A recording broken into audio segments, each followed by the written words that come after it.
So I just harvested these large Moringa beans, pods, from our Moringa tree, which is about a year old. I've never consumed these. I've never opened one up. I don't know what's in here. I mean, I have an idea. I'm not that dumb. But let's take a look.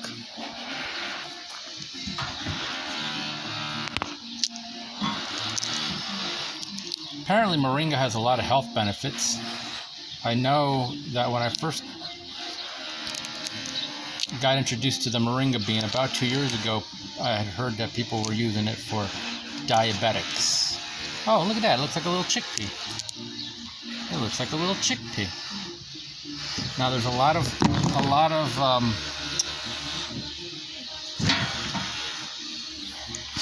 material inside this bean, so it's not like a regular pea pod or a bean pod. And let's take a look at this little pod, this little bean. It's very small. It looks like a very small chickpea. Apparently, you can eat all of the Moringa beans, so I'm just going to pop this in my mouth and see what it tastes like.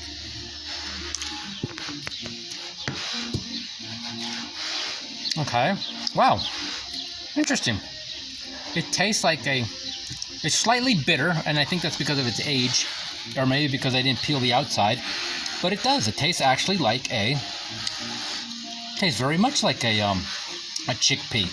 In fact, I'm very interested now about consuming this. Now, the reason I was going to pick these is I wanted to see if I could feed these to our donkey friend down the street. And I haven't found any definitive information on whether it's good for donkeys. Now, I read that it's okay for horses, and they're pretty close, but before I feed these to the donkey, I will confirm. So what's giving me the little, it's not really that bitter, but it's this little outside material. I'm going to pop it in my mouth again. It's got a little crunch.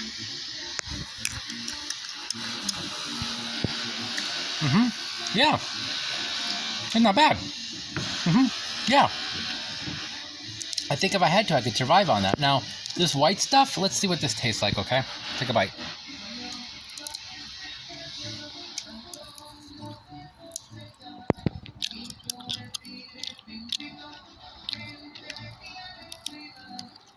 Watch, it's not even fucking Moringa, and it's some fucking other plant that's gonna give me diarrhea for like a week.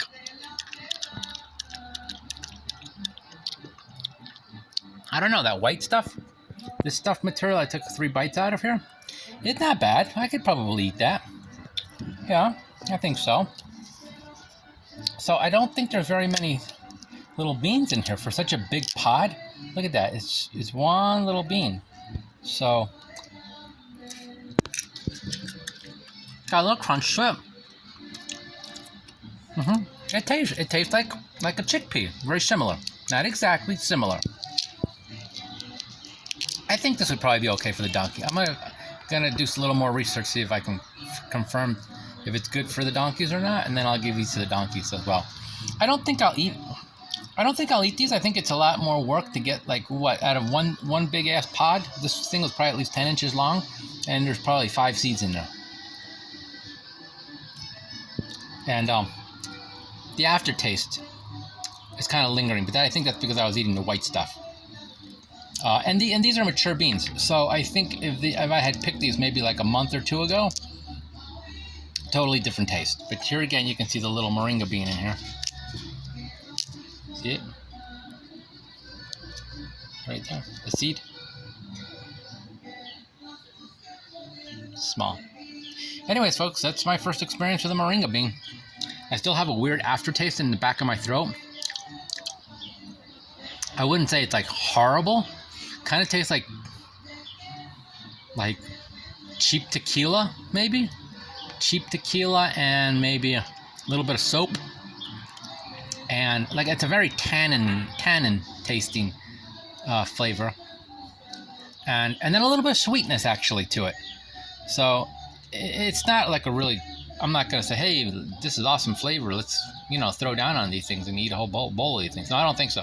But once again, I think it's because these are very mature. They're very old. Let me show you the Moringa tree I got them off of. So this Moringa tree is only 1 year, probably to the day, that I planted this. And it's probably, oh, I would say 15 feet high, 14 to 15 feet high. I did trim it, so it probably would have been about 20 feet high by now.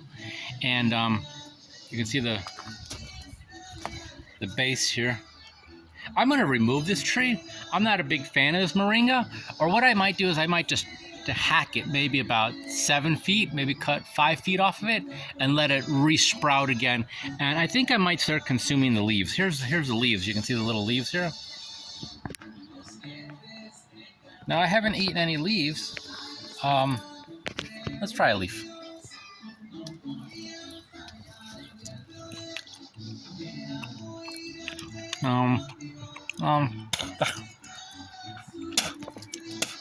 Tastes like grass, like lawn.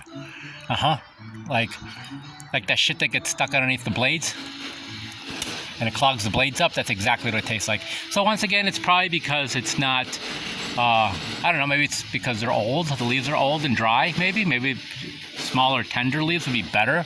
Maybe after the rainy season, or maybe I should let them dry and just grind them up a little bit and use them in different drinks or whatever. But anyways, there's my experience with my moringa tree. And I'm very happy with my bougainvillea, by the way. So if I remove this moringa tree, I'd be fine with it. I don't really need it. Or I could always move it and just keep it trimmed to a small bush-sized tree, if that works. I don't think I'd eat the beans. I think I'd probably just consume the leaves once in a while. But I'm not in a hurry to cut it down. Although I will say this about a moringa tree. If you're going to grow a moringa, grow it because you're going to eat it, you're going to consume it. Definitely do not grow it as an ornamental tree or a shade tree, because it is one of the saddest looking trees I've ever seen in my life.